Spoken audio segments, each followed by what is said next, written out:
আসসালামু আলাইকুম। হ্যালো ভাই, গত এক সপ্তাহ আগে তো আপনি আমাদের এখান থেকে চিকিৎসা নিয়েছিলেন। তখন আপনার কেমন অবস্থা ছিল? বড় সময় আপনার ঠান্ডা লেগে থাকতো, তারপর নাক বন্ধ ছিল, মাথা ব্যথা করতো, অনেক ঠান্ডায় ভুগতাম, মনে করেন খালি পানি পড়তো। তারপর অনেক সমস্যা হতো। এর এক সপ্তাহ আগে এমনি ডাক্তার দেখানোর আগে অনেক ভুগছি, এমনি অনেক নানান ধরনের ওষুধ খাইছি, কিন্তু ভালো হয় নাই। অনেক টাকা খরচ করছি, কিন্তু ঠান্ডা কমে নাই। তারপরে জানলাম যে আমার পলিপাস হয়েছে, দেখছি নিজে, তারপর আমাদের আইলাম। এখন তো আপনি চিকিৎসা নিয়েছেন, এখন কি অবস্থা?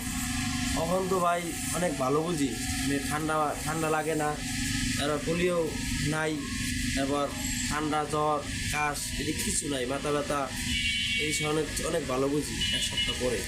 এখন আমার এখান থেকে কি মানুষ নির্দ্বিধায় চিকিৎসা নিতে পারবে? অবশ্যই পারবে। আপনাদের যদি কারো চিকিৎসা লাগে তাহলে এই জায়গায় যোগাযোগ করতে পারেন, অনেক ভালো। নিজে ভালো বুঝি, এই জন্য নিজে ভালো বুঝি। হ্যাঁ, ধন্যবাদ সুন্দর রিভিউ দেওয়ার জন্য। আসসালামু আলাইকুম।